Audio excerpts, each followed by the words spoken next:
Hello everyone, आज हम बहुत ही महत्वपूर्ण टॉपिक करने वाले हैं जो रहेगा हमारा चट्टान। वैसे देखिए कि ये जो चैप्टर है बहुत ही टफ लगता है, लेकिन हम इसको धीरे धीरे समझेंगे और जिससे ये जो चैप्टर बहुत ही आसान आपको लगने लगेगा। ठीक है, सबसे पहले हम देखते हैं कि चट्टान होता क्या है।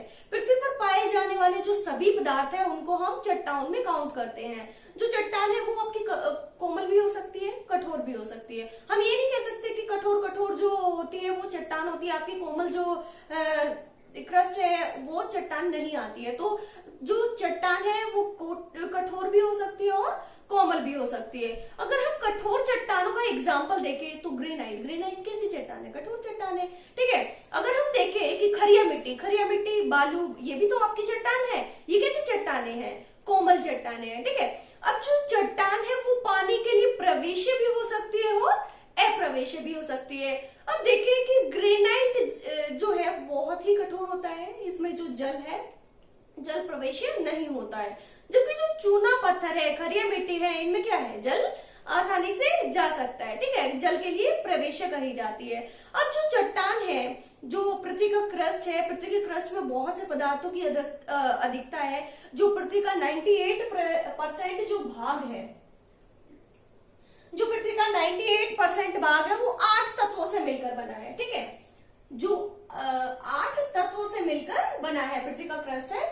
और अगर इसमें 2% देखें, जो 2% भाग है वो 90 जो तत्व है उनसे मिलकर बना है। ठीक है, तो ये 100% जो हमारी पृथ्वी है, पृथ्वी पे जो है 98, जो पृथ्वी का 98% भाग वो 8 तत्वों से मिलकर बना है। जो 2% भाग है वो 90 तत्वों से मिलकर बना है। अगर हम देखें जो हमारी क्रस्ट है, इसमें क्रस्ट में बहुत से खनिजों की खोज की गई है। नियर अबाउट आपका जो 2000 प्लस है खनिजों की इसमें खोज की गई है। तो इसमें हम देखें जो मेनली 24 है, जिससे आपकी जो अदर चट्टाने निर्मित हुई है, तो इनको जो ये 2000 प्लस जो खनिज है, इनमें से भी जो 24 खनिज है वो आपके बहुत ही महत्वपूर्ण है, जिससे मिलकर जो अनेक अदर जो खनिज है वो बनी है। ठीक है, तो इन 24 को चट्टान निर्माता कहा जाता है। इन 24 खनिजों में, ठीक है, 8 बहुत ही महत्वपूर्ण है, सॉरी 6 जो है वो बहुत ही महत्वपूर्ण है, जो आपको याद होने चाहिए। तो वो हम देख लेते हैं कि 6 कौन कौन से हैं। ठीक है, सबसे पहले देखिए feldspar,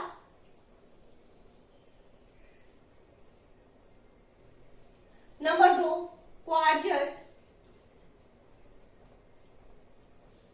number 3 pyroxene,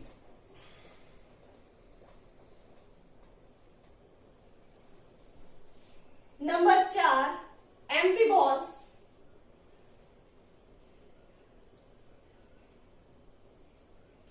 number 5 mica, जिसको अभ्रक भी बोलते हैं, नंबर 6 ऑल्विन। ये आपको याद होने चाहिए कि जो हमारे पृथ्वी में जो क्रस्ट पे जो खनिज पाए जाते हैं उनमें 6 महत्वपूर्ण है। तो ये 6 आपको नाम याद होने चाहिए। अब कहोगे मैम ये तो याद होंगे नहीं, तो चलिए मैं याद करवा देती हूँ। इसके लिए एक छोटी सी ट्रिक मैंने बनाई है, तो उसको देख लीजिए कि फेल्सपार, क्वार्ट्ज, पायरोक्सीन, एम्फीबॉल्स, माइका, ऑल्विन। तो इसके लिए एक छोटी सी ट्रिक है, देखिए फेक पाए माई ऑला। ठीक है, ये छोटी सी ट्रिक्स है, इसके माध्यम से आपको ये 6 के 6 जो खनिज है वो आपको याद हो जाएंगे।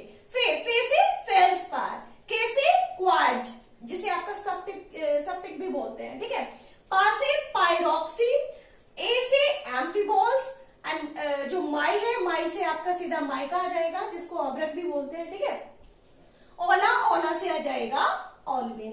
तो ये आपके 6 जो खनिज है वो आपको याद हो जाएंगे इस ट्रिक के माध्यम से, फेक पाई माई ओला। ठीक है, इसके बाद हम देखते हैं जो हमारा पृथ्वी का जो क्रस्ट है, इस क्रस्ट में अधिकता में मिलने वाले जो तत्व है वो कौन कौन से हैं। ठीक है, अब जो हमारी पृथ्वी है, पृथ्वी में भी बहुत से जो तत्व है वो पाए जाते हैं। तो वो तत्व कौन कौन से हैं, तो वो हम देखते हैं। ठीक है, कि अधिकता में कौन से हैं। ठीक, सबसे पहले जो आता है वो आता है ऑक्सीजन।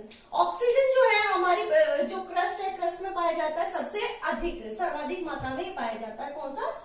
ऑक्सीजन कितना पाया जाता है 46.8%, ठीक है। सिलिका कितना पाया जाता है 27.72%, ठीक है।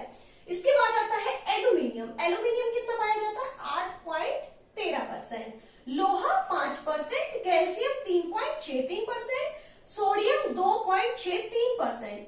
इसके बाद आता है पोटेशियम कितना पाया जाता है 2.59%, मैग्नीशियम 2.9%। अब टोटल हम देखें तो जो पृथ्वी की क्रस्ट में है तो ये जो तत्व है इनमें कितना 98.79% पार्ट ये घेरते हैं, ठीक है। अब कहोगे कि मैम ये याद नहीं होंगे, तो चलिए इसको भी याद हम करा देते हैं। इसके लिए भी एक छोटी सी ट्रिक है, तो वो ट्रिक आप देखिए, आपको ये सीरीज में ही याद हो जाएंगे, ठीक है। 80 एलो कैसे पोर्ट में, ठीक है। अब एक व्यक्ति है जो दूसरे से बोल रहा है 80 एलो, तो दूसरा कहता है कि कैसे लूं, तो वो बोलता है कि चलिए कोई नहीं पोर्ट में ही ले लीजिए, ठीक है। तो ये देखिए आ से आपका हो जाता है ऑक्सीजन, ठीक है, सी से हो जाता है सिलिका, ए से एल्यूमिनियम, लो से लोहा और के से कैल्शियम, सी से सोडियम, पोट से पोटेशियम और में से मैग्नीशियम, ठीक है। आपको ये सीरीज में याद हो गया कि सर्वाधिक मात्रा में क्या पाया जाता है, सर्वाधिक मात्रा में पाया जाता है ऑक्सीजन, ठीक है। दूसरा सिलिका, ऑक्सीजन का परसेंटेज भी आप देखोगे तो 46.8, ठीक है। अगर सीरीज में ऐसे लगाना आ जाए तो आप ये आसानी से लगा दोगे, ठीक है। अब इसके बाद हम देखते हैं जो चट्टाने हैं वो कितने प्रकार की है। तो चट्टान जो हमारी है वो 3 प्रकार की, अब तक हमने पढ़ा ही है कि चट्टाने जो है वो 3 प्रकार की होती है। तो 3 प्रकार हम देखते हैं कौन कौन से। सबसे पहले जो चट्टान आती है वो आती है आपकी आग्नेय चट्टान, इग्नियस रॉक, ठीक है। जो चट्टान है, चट्टान में जो सबसे पहले आती है आग्नेय चट्टान, जो दूसरी आती है अवसादी सेडिमेंट्री रॉक, और जो तीसरी आती है रूपांतरित चट्टान, मेटामॉर्फिक रूपांतरित चट्टान, ठीक है। ये हमारी जो 3 चट्टान है ये है, ठीक है। चट्टान 3 प्रकार की होती है, आग्नेय चट्टान, अवसादी चट्टान और रूपांतरित चट्टान। सबसे पहले हम देखते हैं कि जो आग्नेय चट्टान है ये क्या है। जो आग्नेय चट्टान है, देखिए जो आग्नेय चट्टान, इसका जो इंग्लिश वर्जन वो क्या है इग्नियस रॉक। तो जो आग्नेय चट्टान है ये इग्नियस शब्द से बनाया है, जिसका जो अर्थ है वो क्या है अग्नि है। तो इसके नाम से ही स्पष्ट हो जाता है अग्नि, मतलब जो पृथ्वी है, पृथ्वी के अंदर से लावा निकलता है, तो लावा के बाहर निकलकर जमने से इसका निर्माण हुआ है। तो देखिए ये हमारी जो पृथ्वी है, पृथ्वी से जो ज्वालामुखी विस्फोट होता है, तो ये जो ज्वालामुखी है, ज्वालामुखी की क्रिया के फलस्वरूप इसका निर्माण होता है। यहां से जो है मैग्मा बाहर आया, मैग्मा बाहर आने के बाद जो पृथ्वी का क्रस्ट है इस पे जम जाता है। इस पे जमने के बाद जो है इसका कौन सी चट्टान का निर्माण होता है, आग्नेय चट्टान का निर्माण होता है, ठीक है। तो यहाँ पे आके जम जाता है, तो ये आपकी आग्नेय चट्टान कहलाती है। अब देखिए जो ये आग्नेय चट्टान है यहीं पे अपक्षय और अपर्दन की क्रियाएं लगातार होती रहती हैं। तो ये अपक्षय अपर्दन की जो क्रियाएं इस पे हुई हैं, इस पे जो आग्नेय चट्टान है इस पे, तो यहाँ पे इसका भाग जो है वो टूट कर यहाँ पे जमा हो जाता है परत के रूप में। तो ये जो चट्टाने हैं ये आपके अवसादी चट्टाने कहलाएंगी, अवसादी चट्टाने। और ये जो अवसादी चट्टाने हैं और ये जो आग्नेय चट्टाने हैं, इन्हीं पे ताप और दाब की क्रियाएं लगातार होती रहेगी, ताप और दाब लगातार इन पे पड़ता रहेगा। तो ये जो चट्टाने हैं ये अपना रूप परिवर्तित कर देती हैं, जो कहलाती है क्या, रूपांतरित चट्टान, रूपांतरित चट्टान, ठीक है। अब देखिए अब हम कह सकते हैं कि जो अवसादी और रूपांतरित जो चट्टान है इनका निर्माण प्रत्यक्ष या अप्रत्यक्ष रूप से में किससे हुआ है, आग्नेय चट्टान से। तो आग्नेय चट्टानों की जो उत्पत्ति है वो किससे हुई है? लावा से हुई है। जो पृथ्वी है, पृथ्वी से जो लावा निकलता है उसका क्रस्ट पे जो फैलाव हो जाता है उससे किसका निर्माण होता है? आग्नेय चट्टान का। और ये जो आग्नेय चट्टान है ये टूटकर इस पे अपरदन और अपक्षय की क्रियाएं लगातार होती हैं।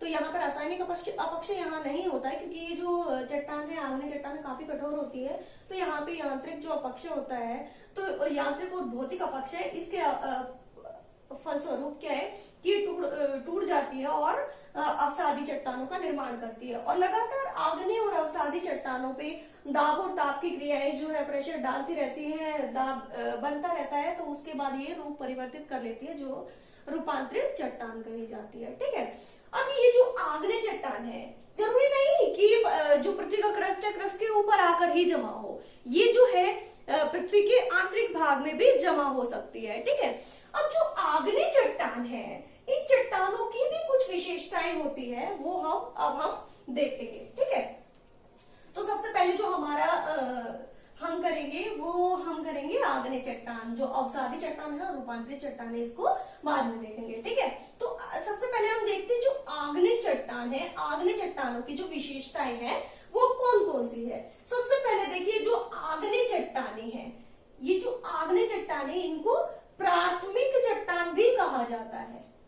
प्राथमिक चट्टान। अब इनको प्राथमिक चट्टान क्यों कहते हैं? क्योंकि सबसे पहले जब हमारी पृथ्वी का निर्माण हुआ तो उसके बाद सबसे पहले जो चट्टान बनी थी तो वो कौन सी चट्टान बनी थी?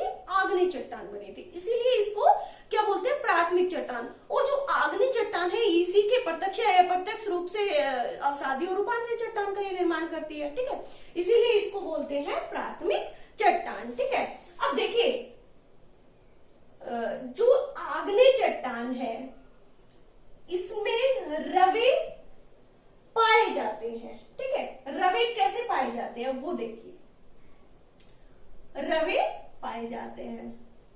अब जो चट्टान है कौन सी? आग्नेय चट्टान, जब इसका निर्माण होता है, जब ये लावा बाहर आता है, तो लावा जब बाहर आता है तो रवे जो गांठ जो बनती है इस चट्टान में, तो वो गांठ बहुत कम होती है। ठीक है, अगर इस चट्टान का पृथ्वी के आंतरिक भाग में ही जमा हो जाए तो रवों की संख्या ज्यादा होती है। क्योंकि जब जो ये चट्टान है जब पृथ्वी के आंतरिक भाग में जमा होती है तो जो इसकी ठंडा होने की जो प्रक्रिया है बहुत ही धीमी होती है, जिससे जो है इसमें गांठें पड़ जाती है, तो उन्हीं को बोलते हैं कि रवे। ठीक है, इसमें क्या पाए जाते हैं? रवे पाए जाते हैं। ठीक है, अब तीसरा पॉइंट देखिए कि जो आग्नेय चट्टान है इसमें जीवाश्म नहीं पाए जाते। अब जीवाश्म क्यों नहीं पाए जाते? जीवाश्म नहीं पाए जाते। अब देखिए जो आग्नेय चट्टान है इसका निर्माण लावा के निकलने से हुआ है। ठीक है, जो लावा का जो फैलाव क्रस्ट पे उससे हुआ है कि जो वहां पे जो वनस्पति है, क्योंकि गर्म लावा निकलता है तो वहां की जो वनस्पति वगैरह है वो पूरी तरह से नष्ट हो जाती है, तो यहाँ पे जो है जीवाश्मों की संभवता है ही नहीं। ठीक है, अब इसके बाद देखते हैं कि जो आग्नेय चट्टान है काफी कठोर होती है। आग्नेय चट्टान है वो बहुत कठोर होती है, इसमें जो जल की प्रवेशता है बहुत कम होती है। ठीक है, अगर इसका एग्जाम्पल भी आप देखो तो जो ग्रेनाइट है वो बहुत ही कठोर होता है। ठीक है, अब देखते हैं जो आग्नेय चट्टान है इसमें परतें पाई जाती है या नहीं पाई जाती। अब आग्नेय जो चट्टान है इसमें परत नहीं पाई जाती, परत नहीं पाई जाती, या ये भी कह सकते हो कि ये परतदार नहीं होती है। क्यों नहीं होती है? कि जो आग्नेय चट्टान है हमें लगता है कि जैसे लावा फूटा है, जो लावा बाहर आया है वो जमा हो गया है, इसके बाद जो दोबारा से लावा निकला फिर से वो जमा हो गया, तो हमें लगता है कि ये परतें इनकी हो जाती है, लेकिन ऐसा नहीं है। जो आग्नेय चट्टान है इनमें परतें नहीं बनती हैं, ठीक है। तो ये जो थी ये हमारी थी आग्नेय चट्टान की विशेषताएं। देखिए, आग्नेय चट्टान प्राथमिक चट्टान कहते हैं या फिर इसको मूल चट्टान भी कहा जाता है, ठीक है। इसमें रवे नहीं पाए जाते पृथ्वी के, क्योंकि इसका जो फैलाव है वो पृथ्वी के बाहर भी होता है, आंतरिक भाग में होता है। अगर आंतरिक भाग में देखें तो यहाँ पे जो है रवे नहीं, रवे क्या होते हैं, इसमें रवे पाए जाते हैं। जो आंतरिक भाग में इसका जमा होता है वहां पे जो मंद क्रियाएं होती है जो लावा की ठंडे होने की, तो इससे क्या होगा कि जो चट्टान है इसमें गांठे बढ़ जाएंगी, ठीक है। अब बाहर इसका निर्माण होता है, रवे बहुत कम पाए जाते हैं, ठीक है, बहुत ही बारीक, ठीक। इसके बाद देखें कि जीवाश्म इसमें नहीं पाए जाते, क्योंकि जीवाश्म नहीं पाए जाते हैं इसमें। लावा का निर्माण जो है वो अग्नि की तरह निकलता है लावा उससे, जो पृथ्वी के क्रस्ट से, तो वहां पे जो वनस्पति है उसको एकदम खत्म कर देती है। अब देखिए, जीवाश्म नहीं पाए जाते तो यहाँ पे आपके जो पेट्रोल, खनिज तेल वगैरह है वो यहाँ पे नहीं मिलते हैं, तो ये कठोर चट्टान होती है और परत इसमें नहीं होती है। अब देखिए, इसमें धातुएं पाई जाती है, क्योंकि जो हमारा पृथ्वी का जो आंतरिक भाग है इसमें लोहा, फेरस, निकेल, सिलिका वगैरह है, तो ये बाहर आती है। तो यहाँ पे बाहर आने पे जो अंदर की पृथ्वी के आंतरिक भाग में जो भी लोहा वगैरह है वो बाहर आ जाता है, तो इसमें धातुएं पाई जाती है। तो हम कह सकते हैं कि जो आग्नेय चट्टान है इसमें क्या पाए जाते हैं, धातुएं पाई जाती है, धातुएं पाई जाती है। तो ये था हमारा आग्नेय चट्टान, जो कि हमारा आग्नेय चट्टान की जो बेसिक आपको पता होना चाहिए। इसके बाद जो है हम करेंगे जो आग्नेय चट्टान है ये कितने टाइप्स की होती है, ठीक है। तो नेक्स्ट वीडियो हमारी इसी पे होगी कि जो आग्नेय चट्टान है उसके प्रकार। तो अगर आपको हमारा ये वीडियो अच्छा लगता है तो लाइक और शेयर जरूर करिएगा। Thank you.